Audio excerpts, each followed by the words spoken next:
Yep, that's cool. Awesome. I'm gonna let everyone in. Cool. Yes. Welcome. Hi. I'm Carolina. Hi.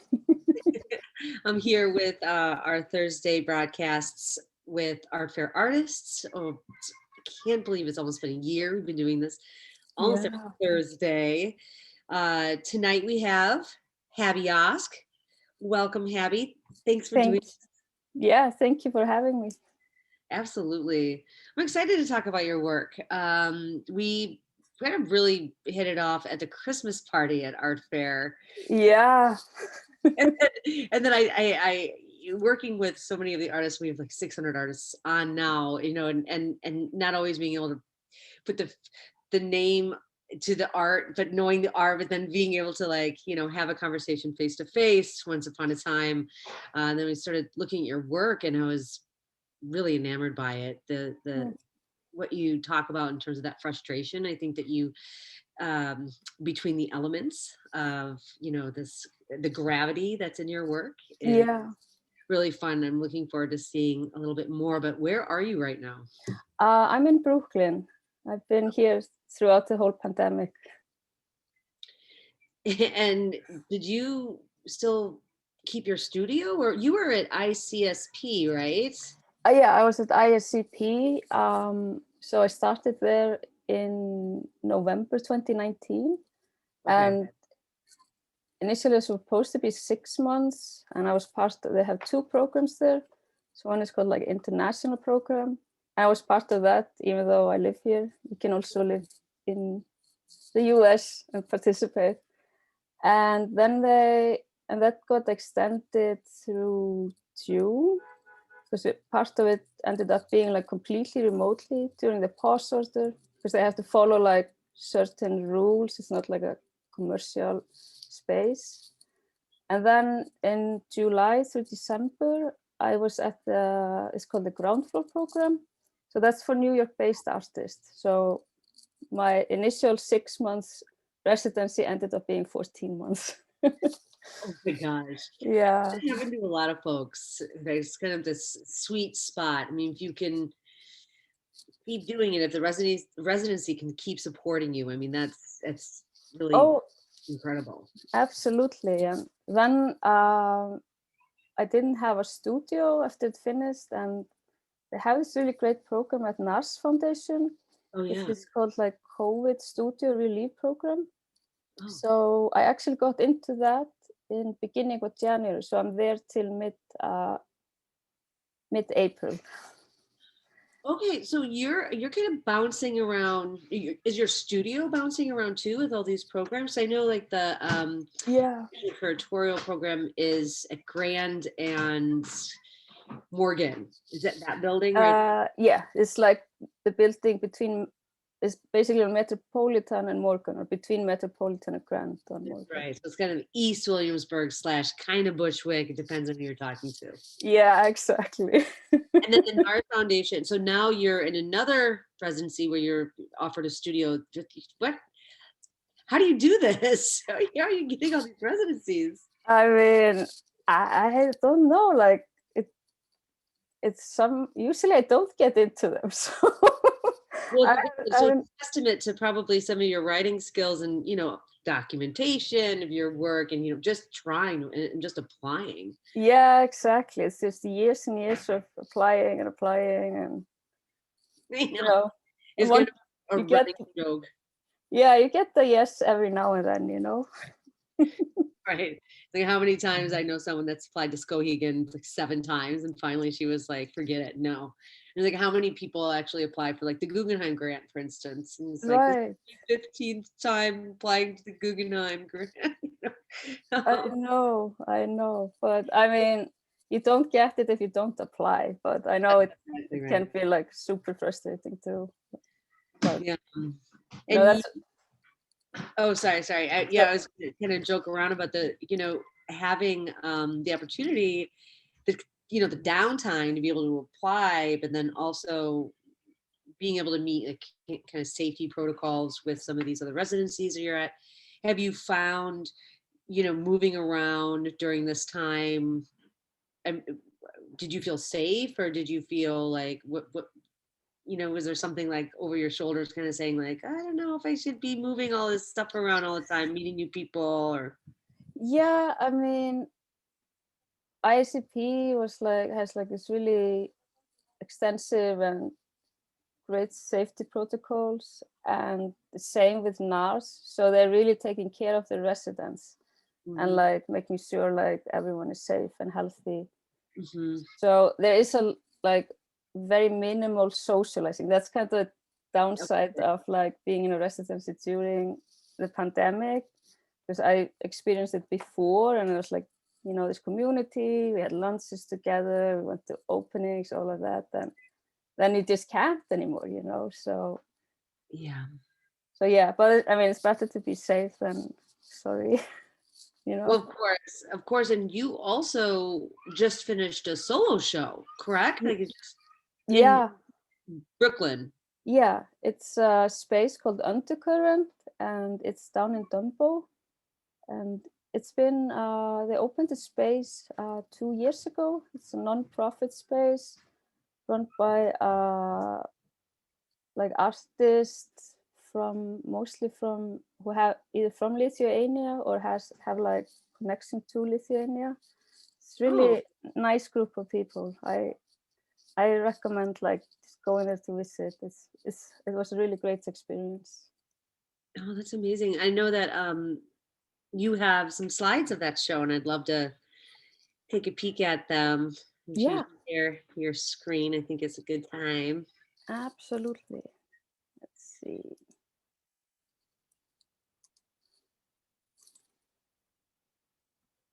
So can you see the slides? Sure can. Nice. So this is just the entrance of the space, and they have like it's kind of a long hallway that goes down to the main space. So the first piece you're seeing is a wall sculpture, and to the left is also a photography series. And the show is called Connectivity, and it's with work that I did in the past 2 years, like from 2018 through 2020. And so the reason it's called like Connectivity is even though I did the work before, I found it like very fitting because all the elements of the work are reliant on each other to kind of work together. So I just like during this pandemic, it's like very obvious that my actions are like, I'm not like an insular being. So my action has effect to the rest of the world. So I found this, been thinking more and more about it, like this kind of connectivity that is not necessarily visible to us, but like we kind of have to work together to like keep things going. And so it goes down. Is like a basement space. Yeah. So yeah, you enter on the ground floor, and then this long stairway down. So so this piece actually, I finished this in 2021. And so this piece is basically, there's a rope, two sets of ropes that go through, I can show you. So it starts here and goes through this one here. Are you seeing it? Wait, my mouse isn't on it. Okay, let's see. So there's two gray cubes that are made out of hydrocal. Okay. And then there's a wax cube on top of the upper gray cube. And the wax cube has two sets of ropes going through them. So it's one that goes through the upper gray cube through the wax cube, and then there's another set of rope that goes through the lower gray cube and through the wax cube, and there's a knot on each side. So basically they're meeting, just those, this is what holds them together. So they're meeting like at this very like minimal surface. So, and as you can see, there's a knot under, like right below the wax cube. And that's like the weight of the gray cube. It's kind of a complicated system. Yeah. It's pulling on it. So now it is like static and it's steady and it's holding together, but even like a slightest movement, it's going to like affect the whole composition, and it may cause like everything to fall down if they are a little bit dispositioned. And also because there's a weight pulling through on top and bottom of the wax cube with the knots, that will also change the position over time. So, and that's the reason why it's like wax, because it's like, it's a material that, you know, it's not a sturdy material. So it will eventually have some sort of transformation, but like, I don't know when, you know. And I found it interesting to create this system that it just really, they're all connected, and they have to kind of do their part to stay together. But there's also this possibility that they will get destroyed just on a blink of an eye if they move slightly. Right. So it's very precarious. Yeah, I it's like most of my work is very precarious. Yeah. Even though it stands, but it's always on the verge of like collapsing. But it stands, you know, it stood through the whole exhibition. So, but I'm, especially like when I was setting these things up at the opening, I was like, oh my God, please stand at least through the opening. And then like, okay, it's fine, it will stand. even though I know it will stand, I'm always like freaking out the days before, and I'm like, why am I doing this? Yeah, the tension is just so compelling. I think for a viewer, it's nerve-wracking probably for gallerists if anyone has a child near. But I mean, you know, but you know, it also is a testament to the fact that you're installing these. I mean, do you work with art handlers, or just kind of gotten, you know, accustomed to working with these tension and the gravity of your work? I install them myself, and it's just been like a lot of trial and error in the studio till I figure out like how they stand, and then I have to have them standing in the studio for quite some time just to know that they will like stand more than like a day or something, or a week, unless it's like my intention that they will only last for a week, but it's not. It's so yeah, there's a lot of trial and error in the studio, and things breaking, and until they stand, you know. I trust that you make smaller models, or do you do everything to scale as you're testing it? I do everything to scale.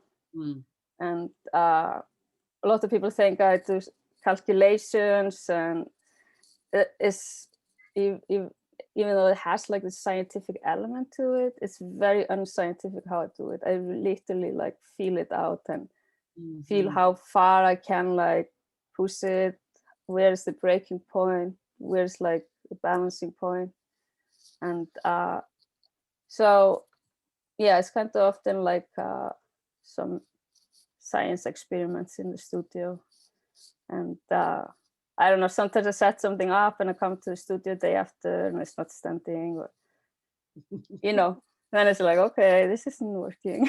Have you ever had a situation in a gallery setting or a museum setting? Has something been jostled enough that it comes apart? No, I haven't, which is quite amazing. Congratulations. Just like knock on wood, you know. So far so good. So and yeah, every time I'm like, okay, next body of work is gonna be like completely safe, and I'm not gonna stress myself out with this, and then I'm like, okay, I guess I just can't stop doing this stuff. And so this is the main room, and it consists of 7 sculptures. So the big one is called Suspend, and basically there is the ball on the floor is like solid concrete ball. It's probably like 70 pounds or something. And then there's a rope that goes onto the ball and over the blue panel and through a tiny little hole in the black panel. Those are made out of wood. And on the other side, I have a photo of that too. There's a tiny knot that is holding the black panel in place. But you can also, like, if you would like a little bit, you know, I mean, obviously you're not supposed to touch artwork, but if anyone did push a little bit the black one, then the balancing point is off and it's going to like collapse. And I find it quite interesting to also like the wall piece there that's called anchor. And basically, I have better pictures of this also. Basically, there's a concrete ball that hangs off the shelf, and the rope goes over and under the concrete object on the shelf, and that's how it's kept in place. So it's enough just to pull the rope, and then it is gonna be destroyed. And I found it like interesting to use materials that are considered like sturdy and strong and durable and make them basically into the most fragile component of the piece. So what's like considered like usually the strongest is basically the weakest part of the work, like physically. Understood. And oops. You have some close-ups of some of these works, correct? Yes. Oh, yeah, good view. And so here you can see like the black panel and this knot that is keeping it in place. And then it's like these wax sculptures is part of my latest body of work. And those are 2 wax cubes that are casted with a spring in them. And basically I extend the spring and twist the wax cube, like the top ones. And the tension of the spring is keeping the piece together, but at the same time, because it's made out of wax, and it's like aluminum spring, the spring is like digging into the wax. So it's keeping it together, but at the same time, it is actually destroying it. And with this piece, I mean, I don't know, might be 50 years from now, or might be 5 years. So so this is a little bit different than the balance. Now it's more like the tension and the weight of the pieces. Mm-hmm. So here you see it from another angle.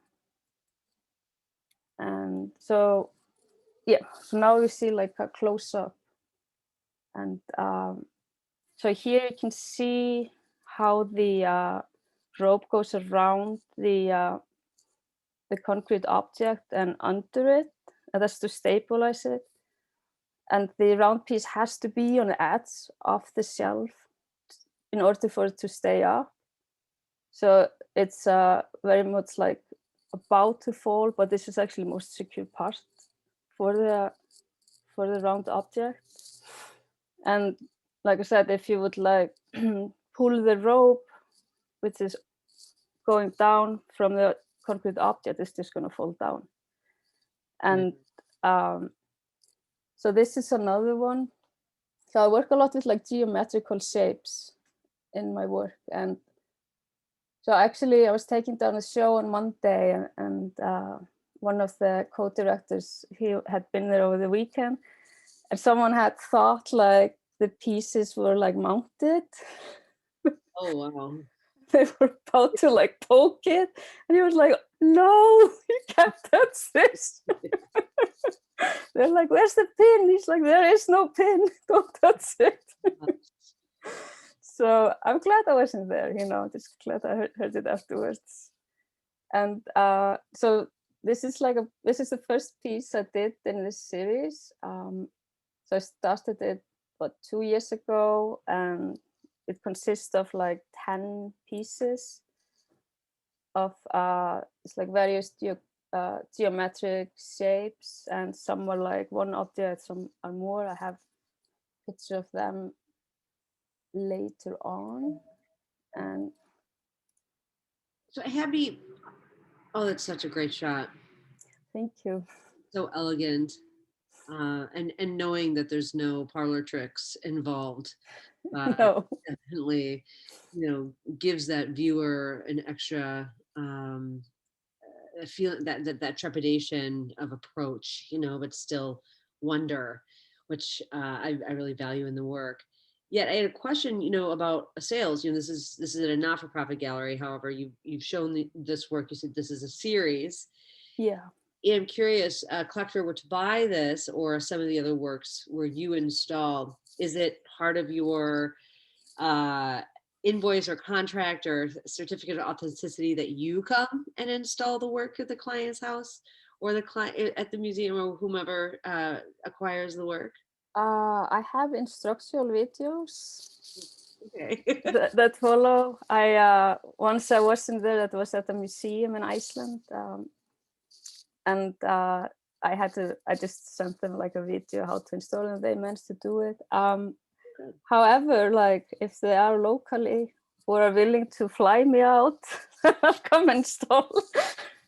But yeah, I don't know. I thought a lot about having it in the contract, that because it is so precarious that like if something happens one, I can provide another piece, but obviously it's not going to be like a endless like supplies of it. But Right. You get 2 do-overs. yeah. Yeah, exactly. That's the charm.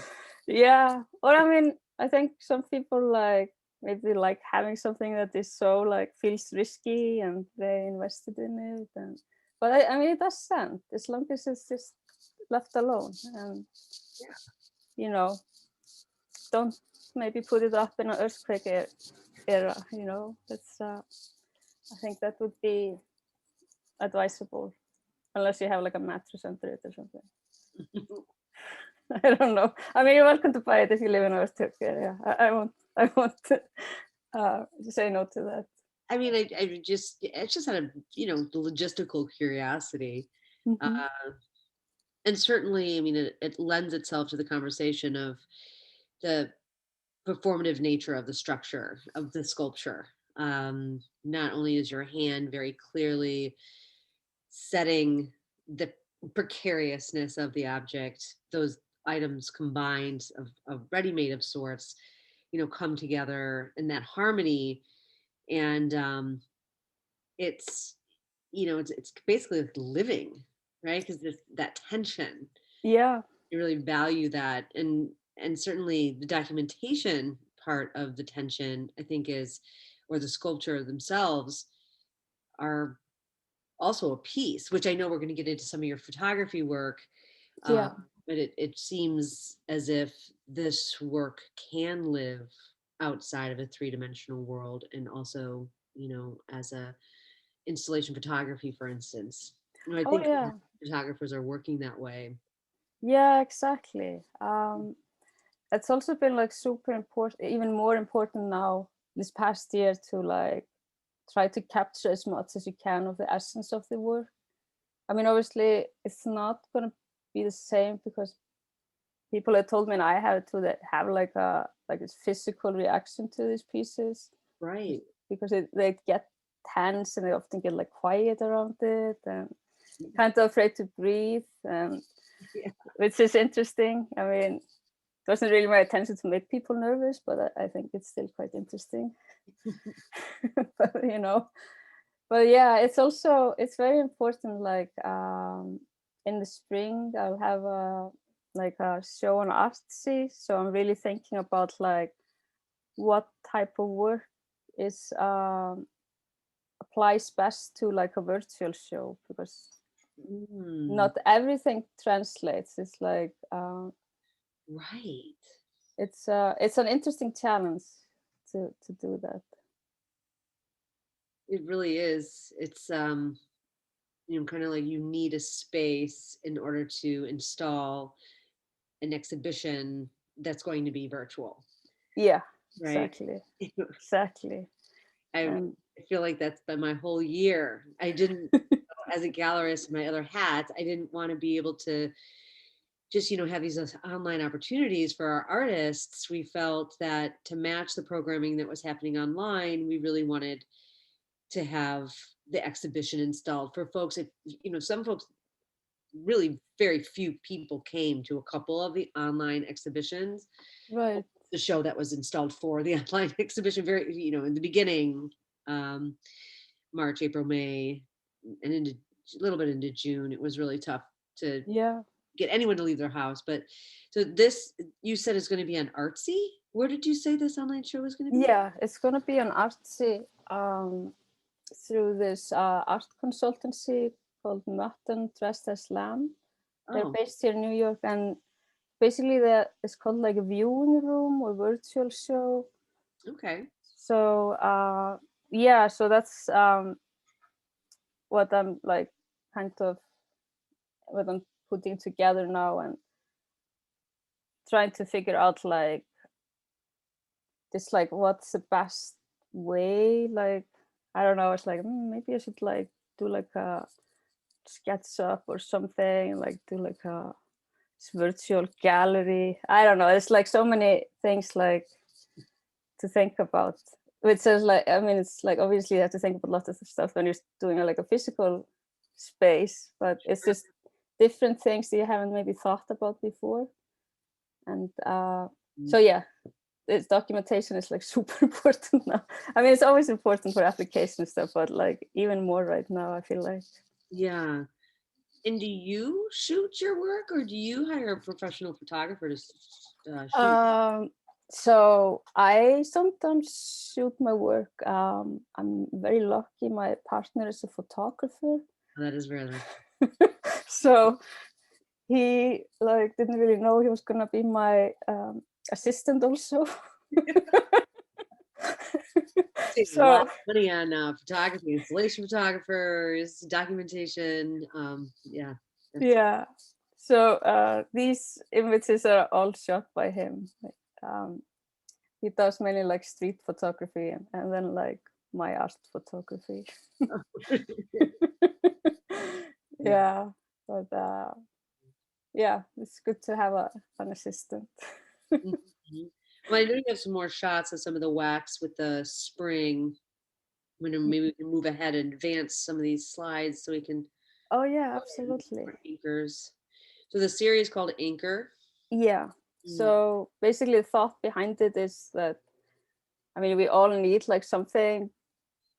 Everyone needs like kind of like grounding or like an anchor, and that keeps us like, I don't know, just getting through the day and all of that. And but I thought it was like interesting to make it so that it also like affects the piece if it's like moved or something or then it's gonna affect the piece itself, and like, you know, it's gonna collapse if it's disturbed basically.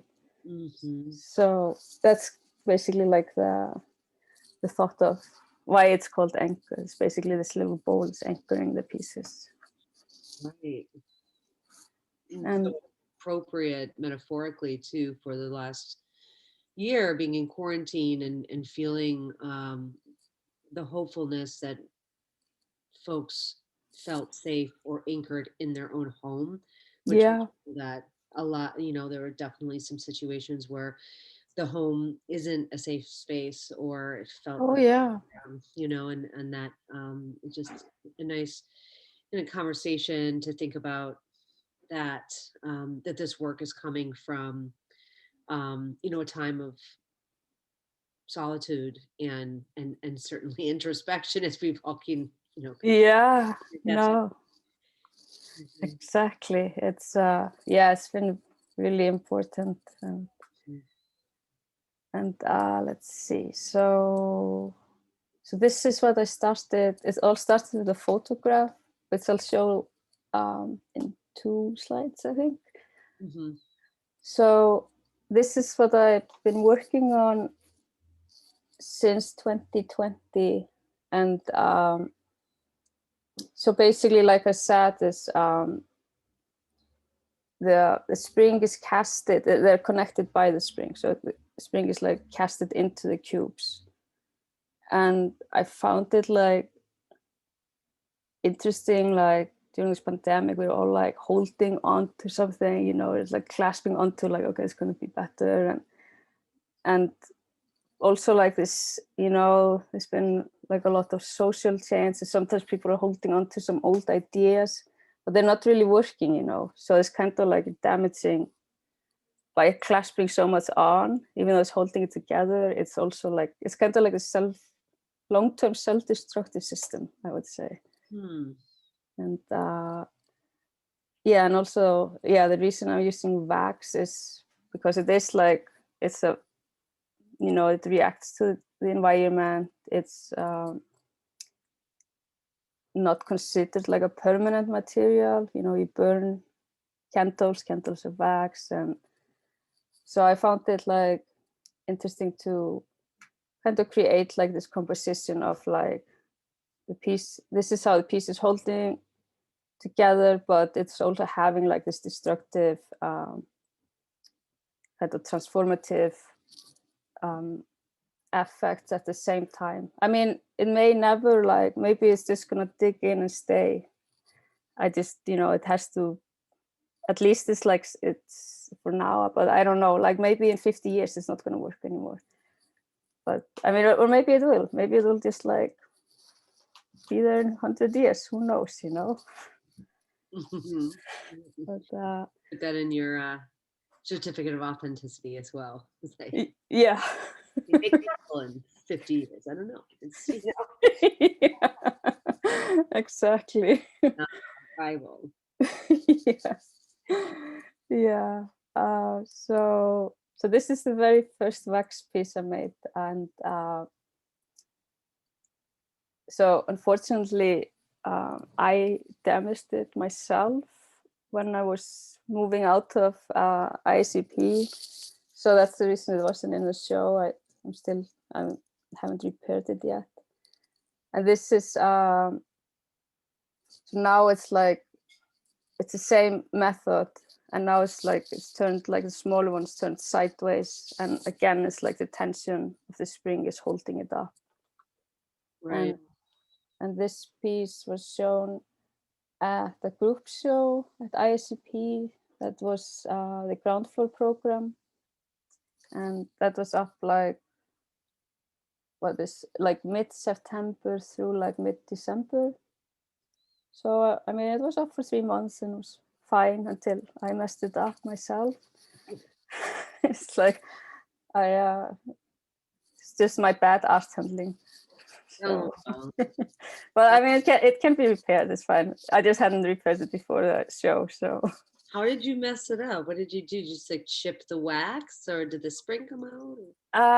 It's basically, I just didn't wrap it in well enough, and I was like shaking in the U-Haul, and somehow the tension got loose, and now it just doesn't stay together anymore. It's just like whoop.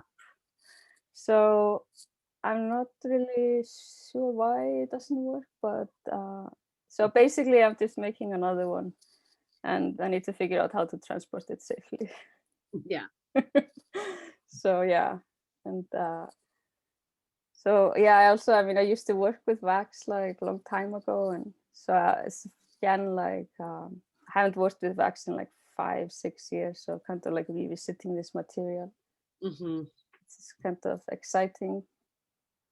And so this is the beginning of this body of work, and I actually made this like right before the pandemic. And so in my photography work, I work a lot with food as material. Yes. And so this is sugar glass, the brown brick, with like a aluminum spring casted into it. And once it's taken out of the mold, it immediately like snaps apart. And so it's the same thought, like the tension of the spring like breaks it apart, but at the same time it's holding it together because it is like connected all the way into the brick. Yes. So it's kind of like pushing it to this very limit, but still like holding on basically. And yeah, and I like really, I find it very interesting, just food as material. And but I do not do like sculptures that are made to be shown as sculptures made out of food, because it has like another association to the piece. Then it's like this smells like candy basically, and the work has nothing to do with candy. So that's why my food sculptures basically, that's why they are like the photography work too. So Right. like, yeah. Well, you in a lot in these, or this particular body of work, you have, you know, different sweeps or whatever you're using in the background, you know, the blue, Yeah. ink, you know, there's this playfulness with the colors you're using for the background, and then, you know, this centered sculpture, food sculpture. But I know that you know, this one is in particular is for sale on Artfare Oh as yeah. photograph, Yeah. and you know, it's reasonably priced. It's a great work, but I wondered, is it editioned Yeah. or okay? How many are there? So there are 10 editions in total. There are 7 left, and each comes with like a certificate of authenticity, Sure. like the number, like the edition you get, and all of that. Mhm. And yeah, so all of the photographic work comes with like the certificate, and all of them are like editions. It's either like 5 or 10. Okay. And yeah, I've never made like an unlimited edition of anything, but Mm. maybe I should give that a try too. Uh, I don't know. keep it simple. Yeah. Mhm. Yeah. So the next 2 are like what I am currently doing in my studio at NARS. So they're just taken in my studio. And this is like it's the same thought, but like with this one, it's more about like the balance. And so they're again like connected with a spring casted into them. And the reason like I made it out of spring and not like have a wire or something is because like the tension of the spring is stabilizing them, but at the same time, because it is a spring, it has the potential to extend, and then it's going to affect the whole position of the piece. Like they can't stand just like this without it. So again, it's like this play of like this precarity and fragility and like, you know, being like connected to each other and having to like work together.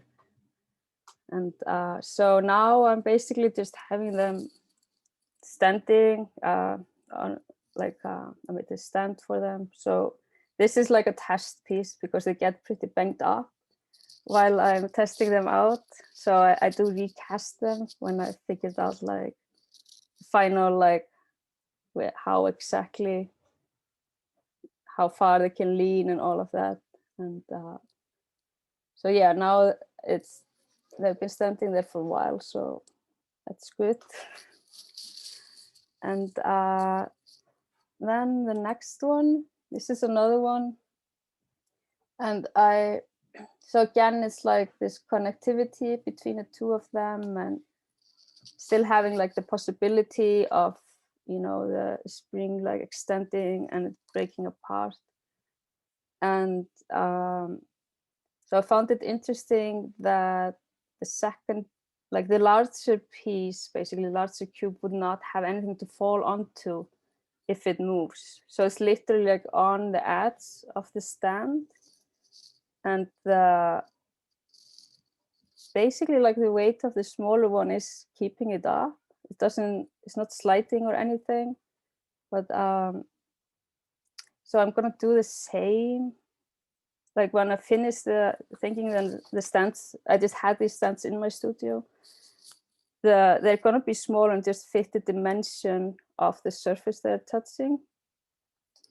So for instance, like with the other one, they're gonna, like the stand is just gonna be from like where like they both are touching. So they're not gonna have anything to fall on to if something happens to them. Oh wow.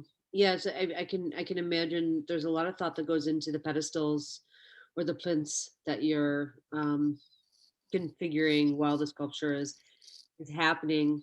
Do you hand make your pedestals, or do you have someone make them for you? I make them myself. You can actually, in the lower right corner, see my chalk saw. Yeah, they do. It's like, I actually have a picture of me hugging it when I got it. I don't know if that's weird or not, but it's like my favorite tool there. That's the photograph I needed for promo. I wasn't sure if I should make that public. Yeah. So I'm also like, once I like redo the basically the stands or pedestals, they're not gonna, if you can see, there's just like, there's a gap between like the legs or whatever you could call them. And so the reason behind like it's not like a solid pedestal is that I found it like, basically the notion of a pedestal is you're both displaying the work, but you're also securing it. Like Right. it has this like connotation of like being like a very stable, secure object. And I wanted to, with this works, I want to have like some sort of pedestal, but the pedestal, it looks very like kind of unstable and doesn't give up off this like thought of like this is like a heavy stable object that's going to keep the work secure, and even though it is secure, but that's the reason why it's not like a solid pedestal. Oh, right. And yeah, so I'm interested also in the choice of black, the black pedestal, the work that was by accident broken in its move.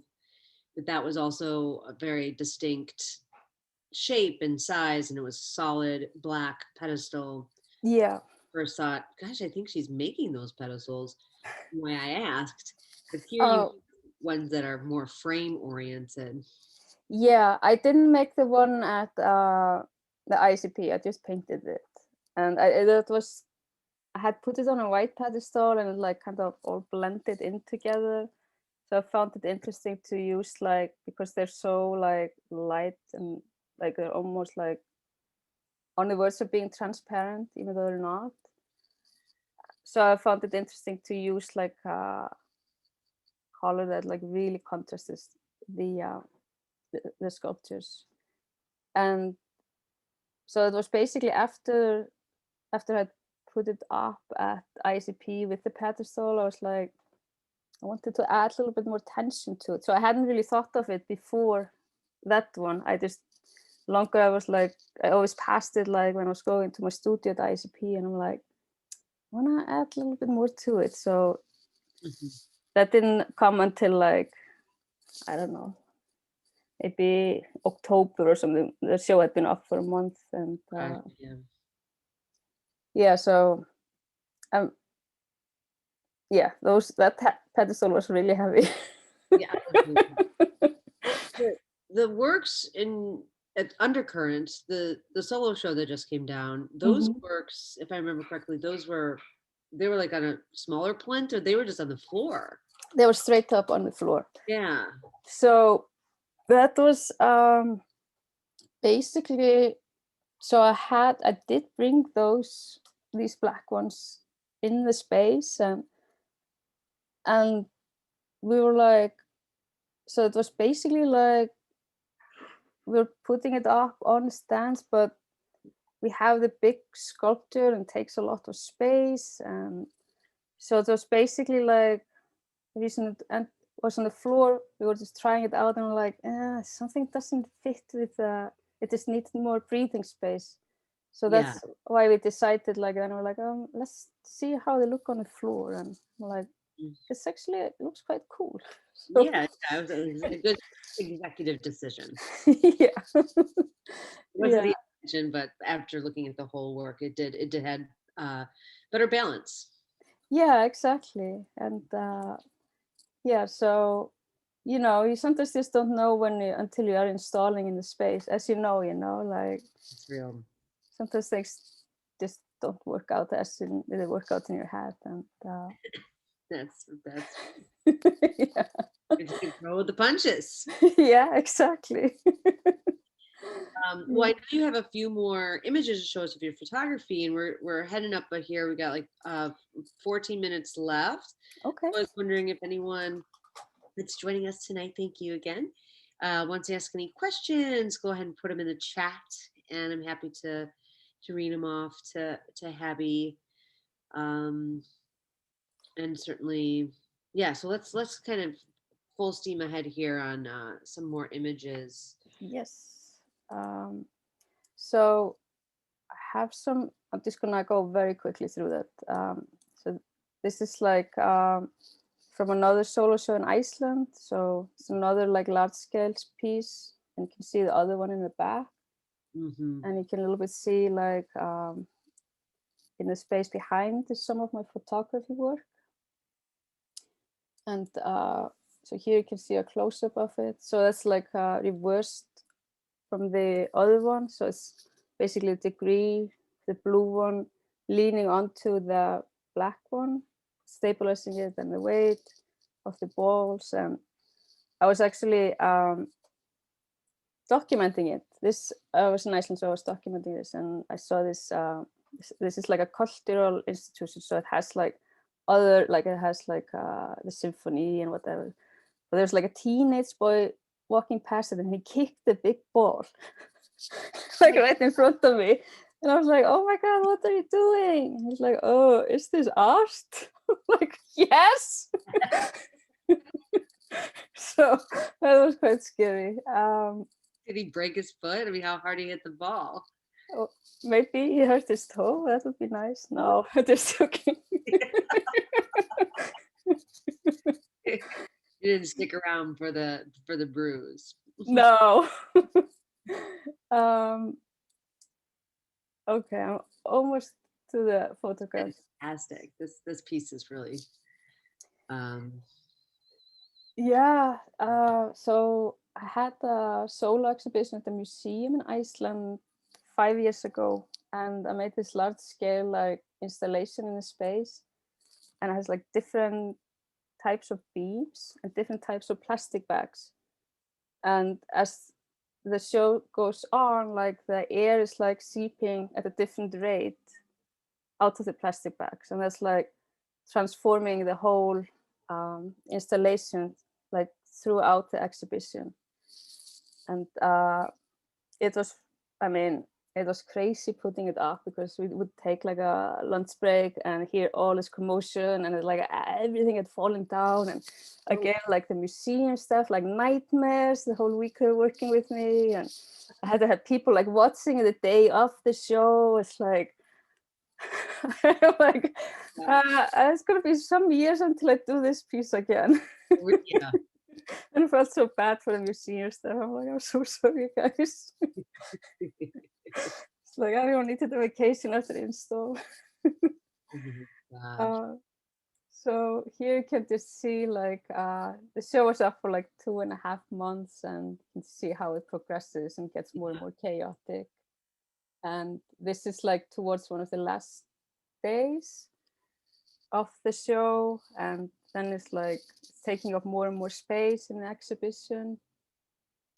And it was, I mean, and it's not manipulated anyway. I just came there and documented like twice a week or something. I was always glad it was standing when I got in there. And so since we're running out of time, since I covered this, I'll just oh yeah, this one is on display at Kunstraum LLC. Oh It's a, yeah. it's a group show with a Berlin-based artist and New York-based artist, and that opened like end of February and is up through March. And so this is the photography series that was in the solo show. So basically, this is a cube made out of like super concentrated jello, like grape jello to be exact. Yum. Yeah. And and the ball is made out of concrete. Basically, like the weight of the concrete is slowly like transforming the piece and basically like destroying the grape cube. And I'm like documenting the progression of this destruction. And it took like a while for it to begin. And because I had been experimenting with it, like usually it was like too soft and just broke immediately. And I was like, okay. And then I was like, oh no, did I make it like way too firm? So, but once it started happening, it happened like really fast. So How long did it take for the cement to actually penetrate, like in this first shot? Like it was on top, and then what was that time?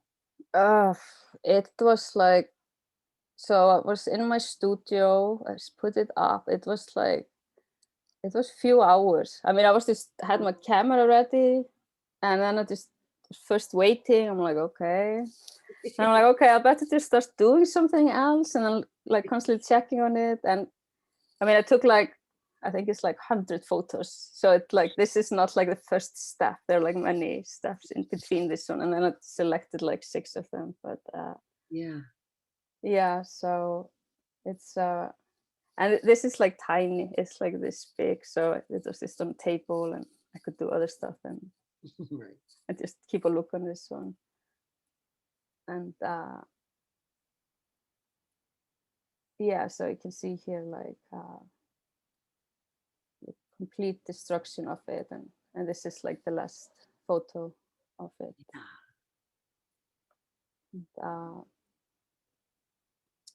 yeah, these colors are actually, it's kind of like kind of common in my art practice, especially in the photography. And I think it's like, I was thinking like, why these colors? And a lot of my colors come from like growing up in Iceland and just seeing these colors out in the nature. Like the sky is often this pink and it has like this gradient of colors like during the summer and the winter.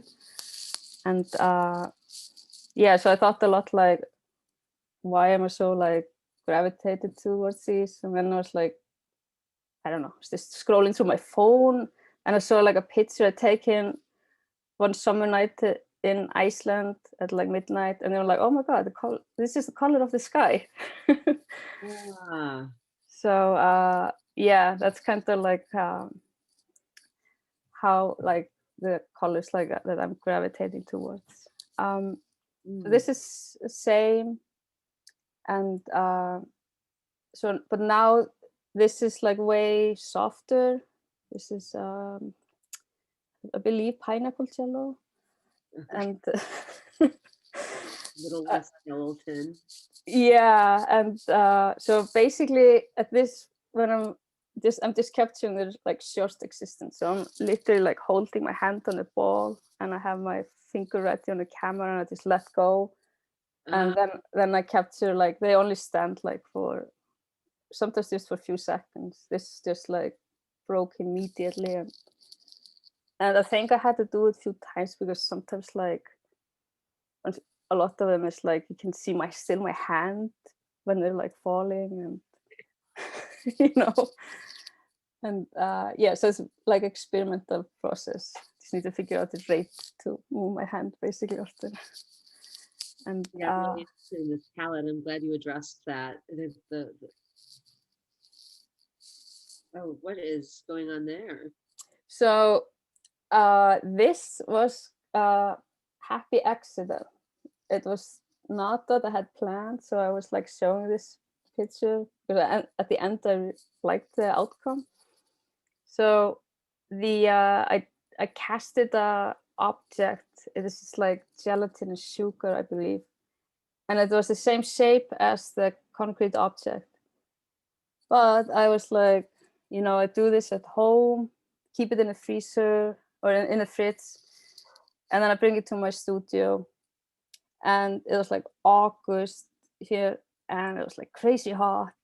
My studio doesn't have an AC, and by the time I was like finished like setting up, it had like completely melted, and like the concrete piece was just pushing this like gelatin piece further away, and I'm like, well, I guess I'm just gonna take photos of this and see what happens. And then I went through it. I'm like, this is actually kind of interesting.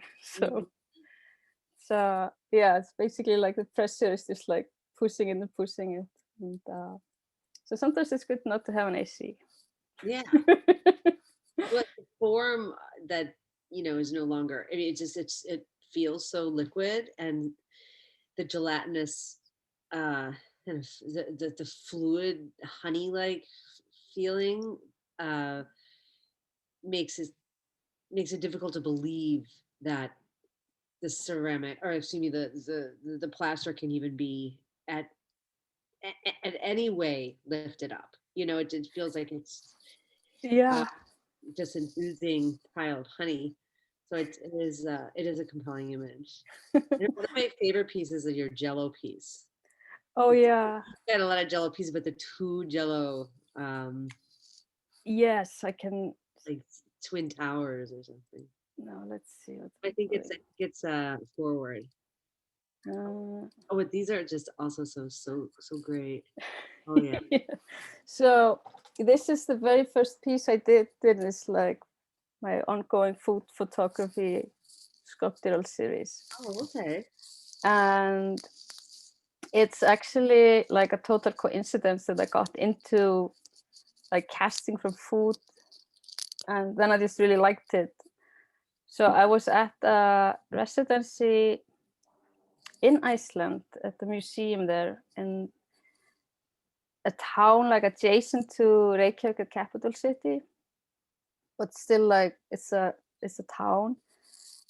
And I had like this idea of like using like rubber and silicone, and couldn't find it anywhere. And I found like one store somewhere in Reykjavik, and it was like crazy expensive. Like Iceland is crazy expensive. I've heard a lot of stories about how expensive Yeah. like one beer is $18 or something like this. No, I mean I'm exaggerating, but it seems like not really though. I mean, it's close to it, So yeah, that turned out like not to be an option for this idea. And then I was like just going to the grocery store in the town and shopping for dinner, and I passed by the baking aisle, and I saw these jellos there. I'm like, yeah, I was like, I'm gonna try this. And then I really liked it, and this was 4 years ago. yeah, it's so fantastic. How many are in this edition? These are 5. 5. And I believe there are 3 left. I have to check. Mm-hmm. Yeah. I really have my eye on this one. Hopefully, how will you pull out of your screen share because we have like 1 more minute, and I just want to see you like that. Thank you so much for sharing your work and giving us, a better understanding of how you're doing things. And I'm excited to learn that you're setting these works up and experimenting and with the gravity in your studio. And I it's a testament to how successful the work is based on, how successful folks feel when they're with it. And I really hope that folks are able to see your sculptural work in real life soon. But you said Yeah. Kunstrom is a show that's up right now, and you can go see it. Yeah, you have to make an appointment, but it's on their website. Like, And that's in New York City. You said Brooklyn? yeah, it's in Brooklyn in a Navy Yard, Oh, cool. and yeah, it's an interesting show. It's the curator is one of the Berlin-based artists, so he brought like artists that are living and working in Berlin, and there are like 5 of them, and then there's 3 of us based here in New York. That sounds like a lot of fun. Yeah, it's also nice to. The nice thing about group shows is like you always get to know more people, and it's nice to be able to participate in them too.